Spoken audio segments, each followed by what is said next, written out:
cursed house once terrorized a town, feeding on fear. Even after its destruction, the whispers remain, and the darkness resurfaces. Now, Anna must protect the town from the lingering evil, knowing it can never truly be defeated. I hope you like the story. Let's begin.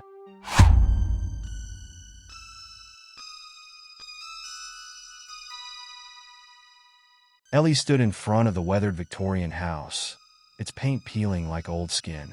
It was her first time seeing it in person, though it had loomed large in her childhood stories as the place her grandmother had vanished to after a family fallout. The house was hers now, left to her in a way she hadn't expected. The rain tapped against her hood as she unlocked the front door.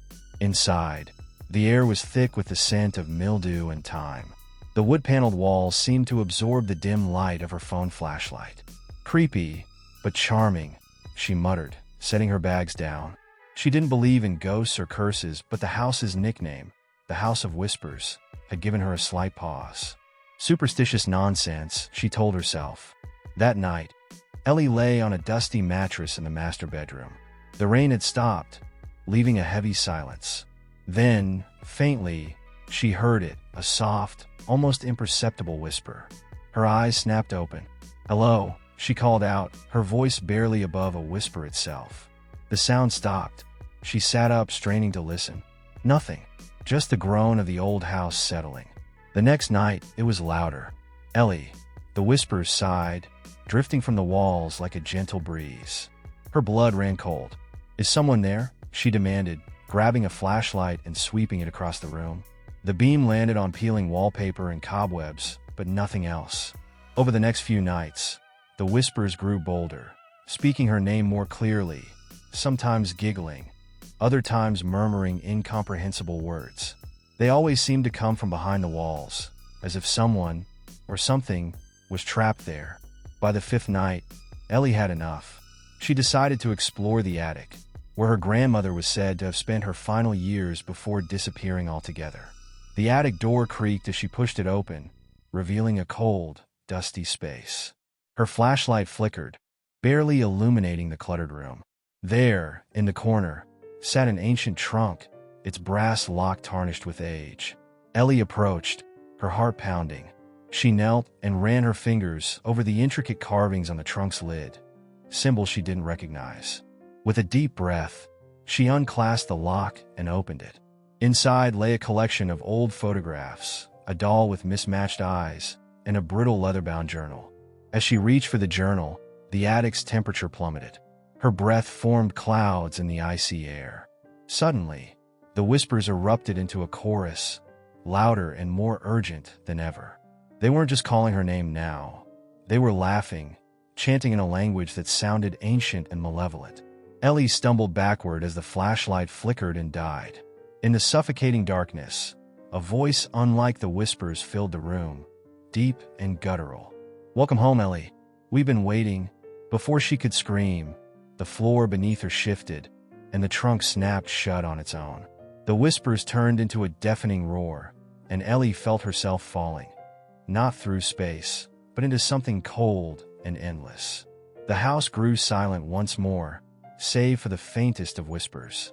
They spoke of Ellie now, another name to join the chorus in the walls. And the House of Whispers waited for its next guest. The days turned into weeks, but no one came looking for Ellie. She had been something of a loner, her absence unnoticed by the outside world. The house stood quiet, shrouded in its eerie isolation. Yet inside, life continued, of a different kind. Ellie wasn't dead, not entirely. She was trapped within the walls, her consciousness tethered to the house like a moth caught in amber. She could hear the whispers, now a symphony of voices. Some pleaded for release, while others cackled with glee, having long since surrendered to their fate. At first, Ellie fought back, screaming and pounding against the unseen barriers that held her. But no sound escaped, no touch could breach the cold, shifting void that had become her prison. Over time, her voice joined the others, her sense of self dissolving into the collective. Then one day, the front door creaked open. A young couple entered, their voices full of excitement as they marveled at the house's vintage charm. They had bought it on a whim, drawn by the low price and the aura of mystery surrounding its history. Ellie's whispers rose instinctively, warning them, begging them to leave. She couldn't remember her own face, her own life, but she remembered the terror. The couple didn't hear her. That night, as they settled into the master bedroom, the house came alive again. The whispers began, soft and curious. The couple laughed nervously, brushing it off as the wind or the pipes. But Ellie knew better. She could feel the house feeding on their fear, drawing them deeper into its web. She tried to resist, to hold back the tide of malevolent energy, but it was no use. She was a part of it now. Her will no longer her own. The attic door creaked open on its own in the dead of night. The whispers became louder, more insistent, luring the couple upstairs. The man grabbed a flashlight, his hand trembling as they climbed the narrow staircase. When they reached the attic, the air turned icy, and the whispers fell silent. The trunk sat in the corner, just as it had for decades, waiting. The woman approached it, her curiosity overriding her fear. She knelt and touched the lid, the same symbols carved into it glowing faintly under her fingertips. As she opened the trunk, the flashlight flickered and died, plunging them into darkness. This time, Ellie's voice cut through the void, desperate and full of warning. Leave now. Don't look inside. But it was too late. The house shuddered, the whispers erupting into a cacophony of laughter and screams. The couple's cries were swallowed by the void as the trunk slammed shut once more, and the whispers grew louder. The House of Whispers had claimed them, just as it had claimed Ellie. It would wait again, patient and hungry, until the next soul wandered through its doors. For the house had a secret. It wasn't just haunted. It was alive, and it was always hungry. Over the years, the House of Whispers became an urban legend, the kind that teenagers dared each other to explore.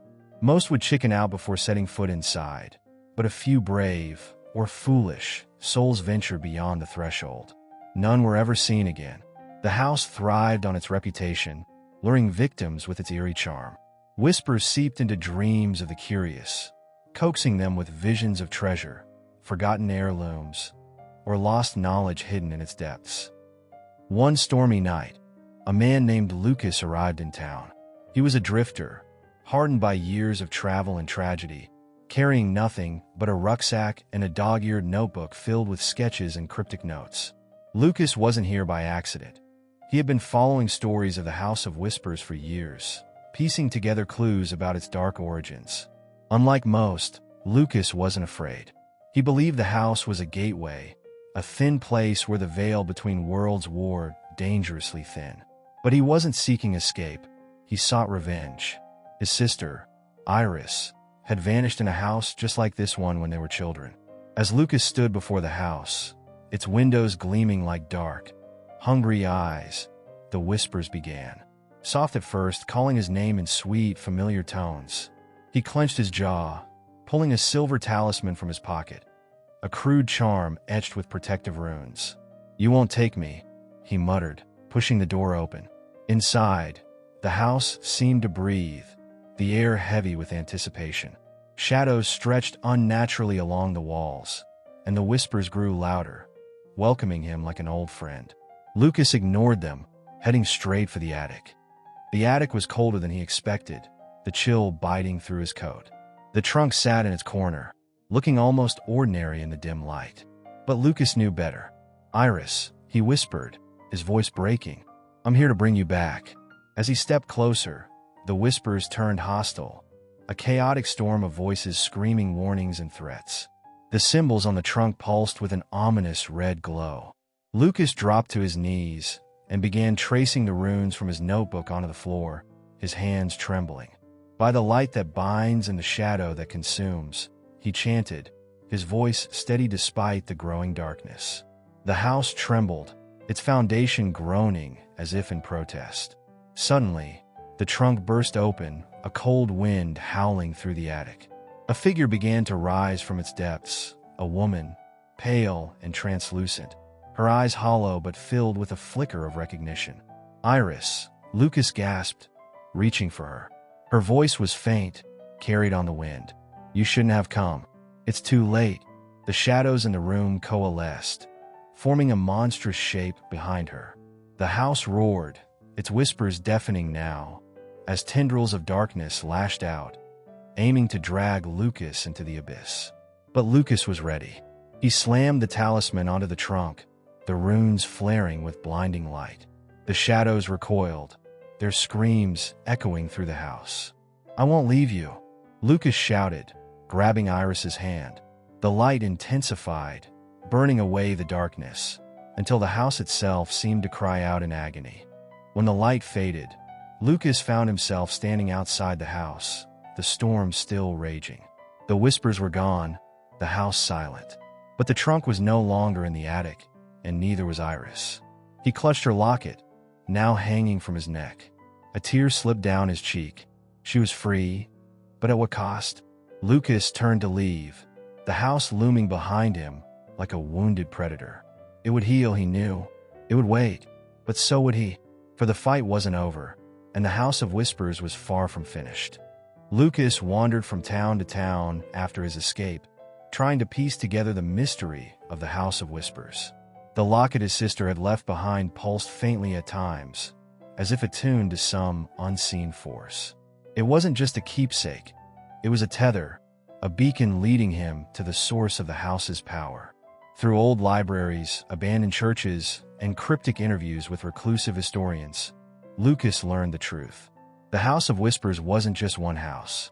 It was a fragment of something older, a parasitic entity that manifested in different forms across centuries and continents. It fed on fear, despair, and souls, growing stronger with each victim. And it could never truly be destroyed, only banished, sealed away until it found a new place to root itself. But there was a legend, buried deep in forgotten tomes, of a way to end the curse. The house's heart, its core of power, was said to be hidden in a realm between worlds, a labyrinth of shadows where time and space twisted endlessly. Only someone bound to the house, like Lucas, could hope to reach it. Determined to finish what he started, Lucas returned to the site where the house had stood. To his surprise, it was gone, replaced by a vacant lot surrounded by a rusted chain-link fence. The whispers, however, lingered faintly in the air. Following their call, he lit a circle of candles and placed the locket in the center. Reciting the incantation he'd found in a crumbling journal, he felt the world shift around him. The air grew heavy, the sky darkened, and the ground beneath him seemed to dissolve. When Lucas opened his eyes, he stood in a vast, nightmarish landscape, an endless maze of crumbling walls, twisting corridors, and doorways that led to nowhere. The whispers here were deafening, overlapping voices of countless trapped souls. Shadows darted between the walls, their forms barely visible, but their presence undeniable. Lucas clutched his talisman tightly, pressing forward. The deeper he went, the more the labyrinth fought him. Walls shifted, corridors collapsed, and shadowy figures lunged at him from the darkness. Each attack drained him, sapping his strength and resolve.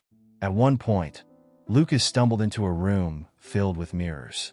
In each reflection, he saw himself at different ages, smiling as a child, grieving at Iris's disappearance, screaming in terror as he stood before the house.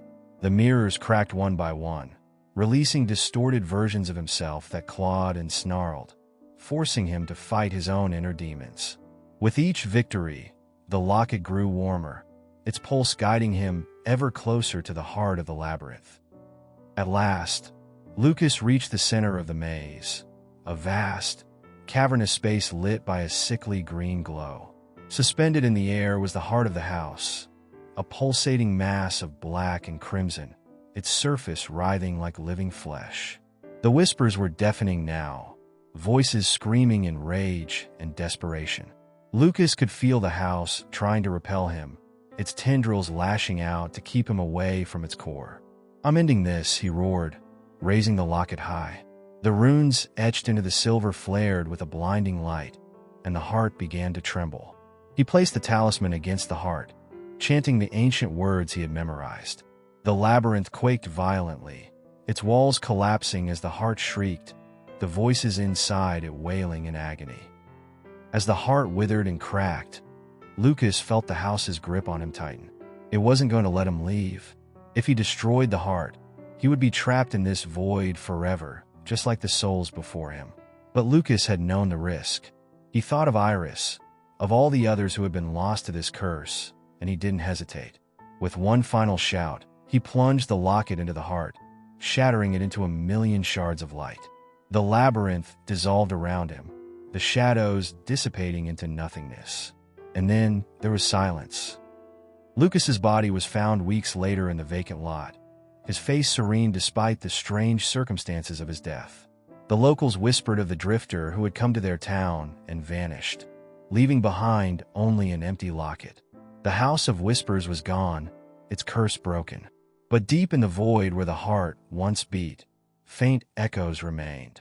They were weak, distant, but they were still there. For evil, no matter how thoroughly vanquished, always finds a way to return. Months after Lucas's death, the small town where the House of Whispers once stood felt different. At first, it seemed like the curse had been lifted.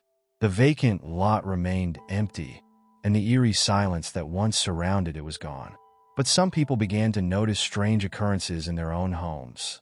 Faint tapping sounds behind the walls, mirrors fogging over without explanation, and in the dead of night, whispers, just on the edge of hearing. It started small. A young woman heard her name called from the shadows. A child woke up crying, pointing at a dark corner where the bad man was standing. An old man swore he saw faces in the wood grain of his floorboards. The darkness wasn't gone. It had scattered, fractured into smaller pieces, spreading like spores across the town. Among the townsfolk was an elderly woman named Mabel, the unofficial town historian. She had lived there her entire life and knew more about the town's dark past than anyone dared to ask. She had seen Lucas the day he arrived, his weary eyes and determined stride, and she knew he was the kind of man who wouldn't return from a place like the House of Whispers. One cold evening, as she sifted through old journals and faded photographs in her cluttered study, a knock came at her door. Mabel opened it to find a young girl standing in the rain, her face pale and her eyes wide with fear. "Miss Mabel," the girl whispered, clutching a ragged teddy bear, "the shadows in my room are moving." Mabel's heart sank. She ushered the child inside and locked the door, her mind racing. The curse wasn't broken. It had only been weakened, fragmented, and it was starting to regrow. Mabel spent the next weeks piecing together what she could. Lucas's notes had been left behind, hidden in the ruins of the local library's basement, and she studied them obsessively. His sketches of the labyrinth, the symbols etched into the trunk, and his theories about the house's parasitic nature became her new gospel. One thing was clear. The curse needed a keeper, someone to monitor its remnants and ensure it never regained full strength. Mabel, frail but determined, decided it would be her. She began carving protective runes into her home, mixing old rituals with the notes Lucas had left behind. She warned the townsfolk to keep their doors locked at night, to never answer whispers in the dark, and to leave offerings of salt and iron near their thresholds. Most didn't listen, dismissing her as a superstitious relic of the past. But the ones who heeded her advice noticed that the whispers stayed away. Years passed, and Mabel's warnings became part of the town's folklore. Children played games where they tried to summon the whispers, daring each other to spend a night alone in the dark. They thought it was just a story, until one particularly stormy night. A teenager named Sam decided to prove the legend was fake. Armed with a flashlight and a smug grin, he broke into the old lot where the house had once stood. He laughed as the wind howled around him, mocking the fear that had kept people away for decades. But as the night deepened, Sam began to feel uneasy. The air grew thick, and the shadows around him seemed to stretch and twist unnaturally. When he turned off his flashlight to test his bravery, he heard it, the faintest whisper of his name. He froze, his breath caught in his throat. The whisper came again, clearer this time, as if someone was standing right behind him. "Sam!" He ran, but no matter how far he went, the whispers followed. By morning, Sam was found wandering the streets, his eyes hollow, mumbling nonsense about a voice in the dark. He never spoke again. Despite Mabel's efforts, the whispers were slowly regaining their strength, feeding on the fear they sowed. She knew her time, as the keeper was nearing its end, and soon someone else would need to take up the mantle. Before she passed, Mabel left behind her journals, filled with warnings and instructions for the next guardian. She knew that while the House of Whispers was gone, its darkness would always seek a way back. The Whispers were patient. They could wait, and one day, they would find another place to call home. Some had always been a skeptic. The stories about the House of Whispers were nothing more than ghost tales, passed down to keep kids from wandering around at night. At least, that's what he told himself. But something about the vacant lot always drew him in, as though the shadows there were alive, watching. When his friends dared him to stay the night, Sam jumped at the chance to prove them wrong. Armed with a flashlight, a pocket knife, and his phone, he climbed the rusty fence that surrounded the lot.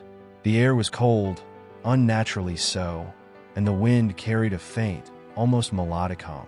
"Piece of cake," he muttered, setting up a small camp in the center of the lot. He turned on his flashlight, its beams slicing through the thick darkness. Hours passed uneventfully, and Sam felt his confidence grow. Then, just past midnight, the whispers began. At first, it was barely audible, like the rustling of leaves. Sam dismissed it as the wind, but the sound grew louder, more distinct. A voice, soft, almost gentle, whispered his name. "Sam." His stomach twisted. He shone his flashlight in every direction, but the lot was empty. He tried to laugh it off, but the sound died in his throat when the voice came again. Closer this time. "Sam, come closer." The shadows around him seemed to thicken, creeping toward him like dark tendrils. Sam grabbed his phone, intending to call his friends, but the screen flickered and died, leaving him alone in the cold, oppressive dark. "Who's there?" he shouted, his voice cracking. The only response was laughter, soft, distant, and impossibly familiar. Sam stumbled backward, tripping over a broken stone. His flashlight flickered, and in that brief moment of darkness, he saw it. A figure standing at the edge of the lot, its face obscured but its presence undeniable. The figure didn't move, but its voice surrounded him, a chorus of whispers that seemed to come from everywhere and nowhere. "You shouldn't have come." Terrified, Sam bolted, his legs pumping as fast as they could carry him. But the lot seemed endless, its boundaries stretching into infinity. No matter how far he ran, he couldn't escape the whispers. When he finally collapsed near the edge of the lot, gasping for air, the figure appeared again, this time closer. Its hollow eyes bore into him, and the whispers turned into a deafening roar. "Leave, or stay forever," the figure intoned, its voice deep and guttural now. Sam closed his eyes, screaming, and then everything went silent. He was found the next morning by a jogger, sitting on the sidewalk near the lot, his clothes damp with dew and his eyes blank. When asked what happened, Sam could only mutter fragments of sentences. The voice, the shadows, it's still there. Word spread quickly, and the town's fear of the lot resurfaced. Parents warned their children to stay away, and the local authorities put up new barriers. But it didn't matter. The whispers had returned, and they were growing stronger. After Sam's encounter, strange things began happening with greater frequency. People reported hearing voices calling their names in the dead of night. Lights flickered, even in homes miles from the lot. Mirrors cracked without warning, and the scent of damp earth filled rooms where no soil could be found. Mabel's warnings about protecting thresholds and keeping salt by windows were no longer dismissed. She had passed away just weeks after Sam's incident, her journals left untouched in her dusty study. The town felt her absence deeply, as if the whispers had been waiting for her to leave. Among the frightened townsfolk was Anna, a high school teacher who had always been skeptical of the supernatural. But after her son woke up screaming about shadows in his room, Anna found herself poring over Mabel's journals late into the night. The entries were maddeningly cryptic, filled with diagrams of labyrinths, sketches of symbols, and warnings written in shaky handwriting. The whispers never die. They only wait. Anna knew she couldn't ignore it any longer. Someone had to take up Mabel's mantle, to protect the town from the darkness creeping back into their lives. With trembling hands, Anna began carving protective runes into her home, just as Mabel had done. She read the rituals aloud, her voice steady despite her fear.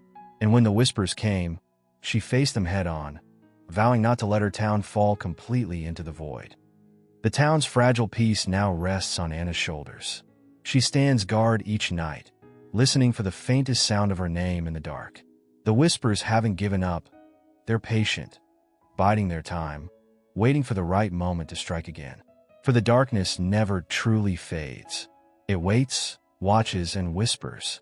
And somewhere in the void, the remnants of the house of whispers stir, eager to grow strong once more. Anna stood on the balcony of her home, the wind howling around her, carrying the familiar whispers that never seemed to leave. She had felt it growing, a pressure in the air that made it hard to breathe. It was the whispers again, just as they had once come for Sam, for Mabel, for everyone before them. But now it was different. The whispers were no longer confined to the lot.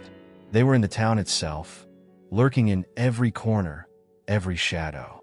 She had spent years researching, preparing, and learning everything she could from Mabel's journals.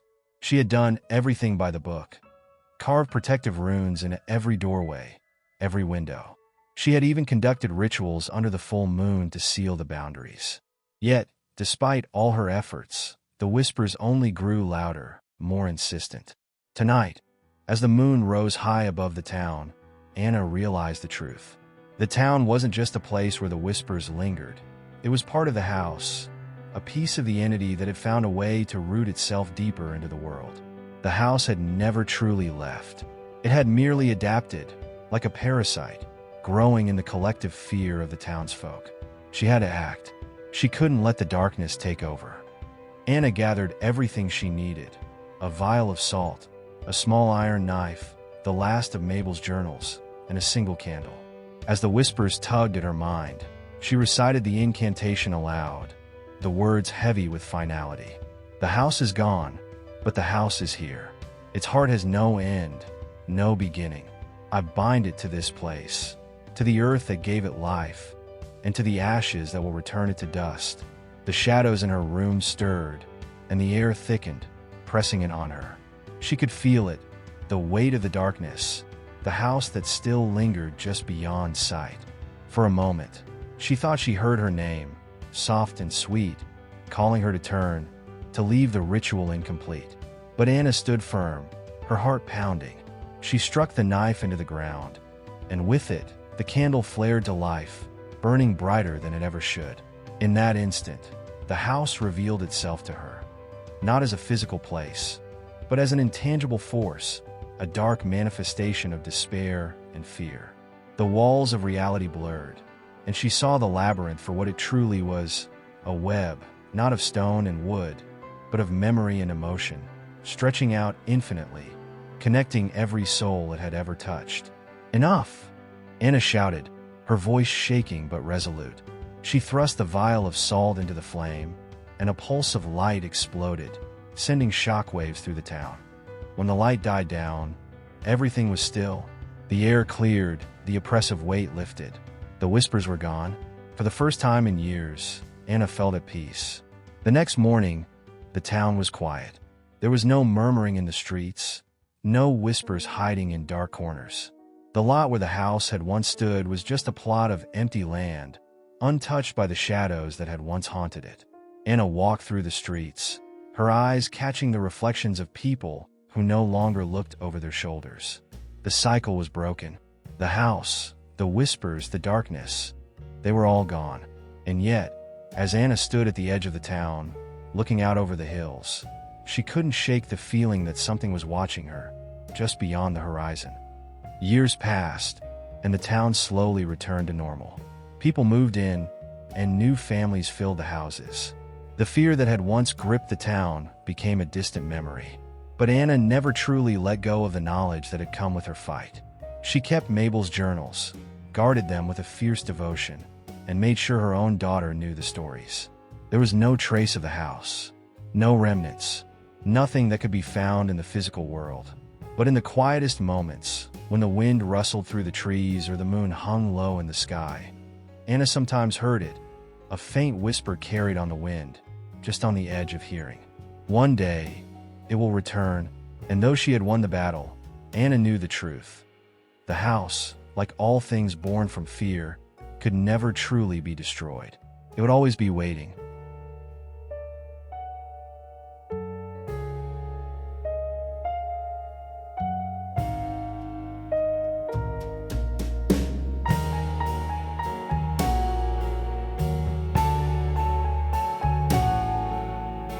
If you like the story, I hope you subscribe to the channel.